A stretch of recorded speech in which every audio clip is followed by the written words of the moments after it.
ब्राह्मणों को दैन्य केवल भगवान के सामने और गुरु के सामने करना चाहिए। ब्राह्मण स्वमेव ब्राह्मणो भवन्ते स्वम बस्ते स्वम ददाति च। रक्षानंदन सनातन सतकुमार चतुर्थ स्कंद में स्पष्ट राजा पृथु से कहते हैं कि ब्राह्मण स्वम भुक्ते, ब्राह्मण स्वम बस्ते, बस्ते माने पहनता है, ब्राह्मण स्वम ददाति। इसलिए सैनापत्यम च राज्यम च, सैनापत्य हो, राज्य हो, दंड नेतृत्व में सर्वलोकाधिपत्यम च वेद शास्त्र विदर्भति। वेद शास्त्र को जानने वाला ही सब कुछ जानता है। इसलिए जब ब्राह्मण दर्शन दे, मैं कभी अनुष्ठान भी कोई कहता है निर्माण करा दीजिए गुरुजी, मैं नहीं करता, कराता हूं। मैं उससे एक बात कहता हूं कि आपके अनुष्ठान में ब्राह्मण केवल आशीर्वाद दे दे, वो जब करे या न करे, पाठ करे या न करे, आपका कल्याण हो ही जाएगा। और ये मैं केवल श्रद्धावश नहीं कह रहा हूं। हमारे एक विद्यार्थी वाराणसी में रहते हैं, क्योंकि इस दास ने 37 वर्ष तक महाविद्यालय में कभी प्राचार्य कभी प्रोफेसर के रूप में काम किया।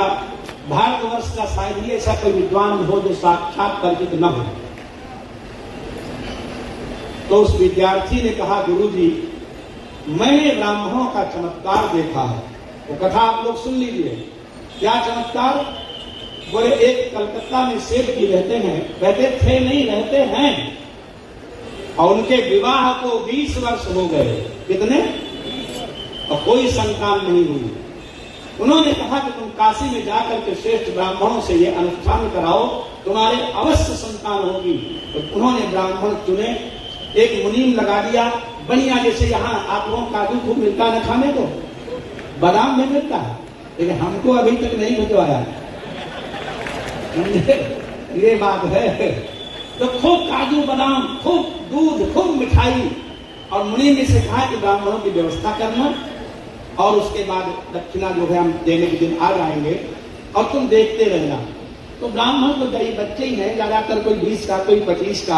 अभी इनके ऊपर कोई ऋषि तो लोग तो थोड़ा पाठ करें, फिर आपस में बातें करने लग जाए, हंसी मस्करी करने लग जाए। तो जजमान तो था नहीं, समझे, कुछ कहानी कहने लग जाए, कुछ वहीं लौट जाए। और मुनीम से ये बात लेकर, तो मुनीम ने फोन किया कि महाराज ये ब्राह्मण लोग पाठ वाठ कुछ करते नहीं है।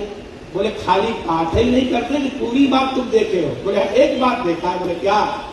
बोले जब आरती करते हैं तो कहते हे भगवान भोलेनाथ, हे शिव, हे भयंकर भयंकर शंकर, हे देवों के देव, हे महादेव, हम जैसा पाठ कर रहे हैं आपसे कुछ छिपा हुआ, आप ब्राह्मण को ऊपर दया करते हैं तो हमारे यजमान को पुत्र अवश्य दे देना।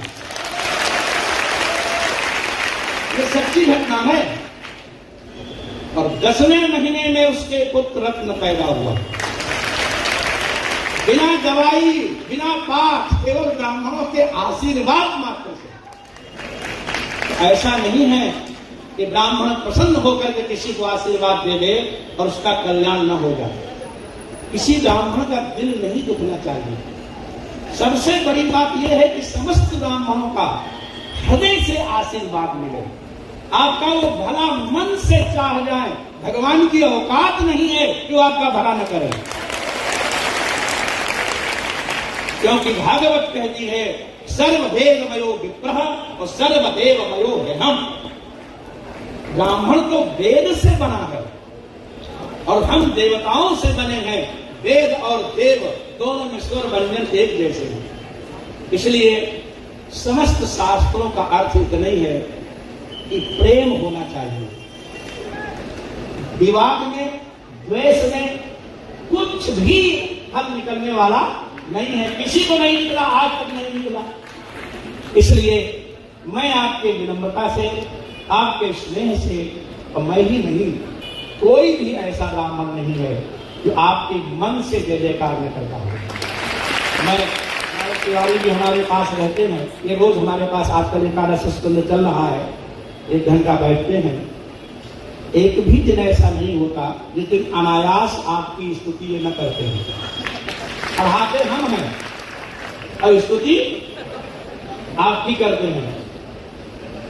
इसके बदले में आपको दक्षिणा देनी पड़ेगी। स्तुति तो आपकी होगी, हमारी तो हो नहीं रही। हमसे थोड़ा कहते हैं गुरु जी आप अच्छा पढ़ा रहे हैं। हाँ, कहते हैं ये जो ब्राह्मण है जो संपर्क में, वो सब हमको जाके बताते हैं। जब बताते हैं तो पेट भर जाता है, तो बिना बोले नहीं रह पाते। बात ये है। तो मैं समस्त ब्राह्मणों के पावन चरणों में आचार्य जी की सुहाशंसा करते हुए, और हमारे आचार्य व्यासनंदन जी हैं, करपाती जी के बहुत प्रेमास्पद हैं ये, अब तो नहीं महाराज की रहे। करपाती जी मनुष्य नहीं थे, वो अवतार थे। जिन्होंने उनको देखा होगा, संतों में दो ही महापुरुष उत्तर भारत में हुए, एक परम पूज्य स्वामी करपात्री जी महाराज हरिरानंद जी, और दूसरे स्वामी घृणानंद जी महाराज। आप लोग जो दो खंडों में भागवत पढ़ते हैं गीता प्रेस की, वो टीका परम पूज्य स्वामी घृणानंद जी की है। और ऐसी टीका अगर कोई व्यक्ति केवल गीता प्रेस की टीका पढ़ ले तो सारी टीकाएं संस्कृत की उसमें आ जाएंगी।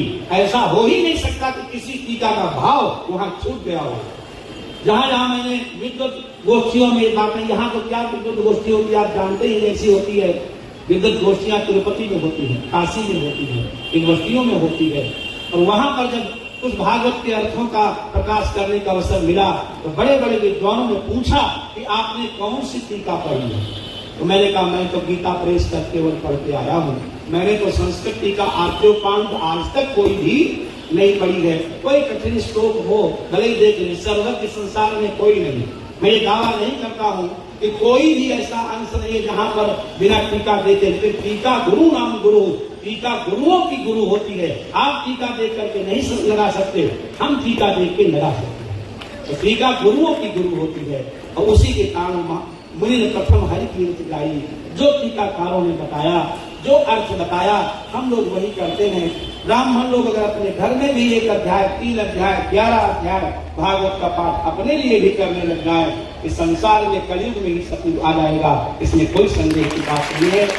इसी तरह से सत्य चलते रहे, अंधादास जी की कीर्ति होती रहे।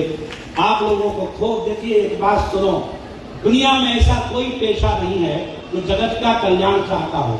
हमारे एक मित्र हैं डॉक्टर, 2-3 साल पहले की बात, मैंने कहा डॉक्टर साहब ठीक हो ना?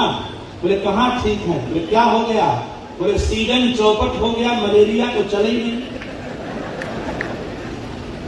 डॉक्टर चाहता है कि तुम बीमार पड़ो, चाहता है कि नहीं बोलो? वकील चाहता है तुम झगड़े में पड़ो।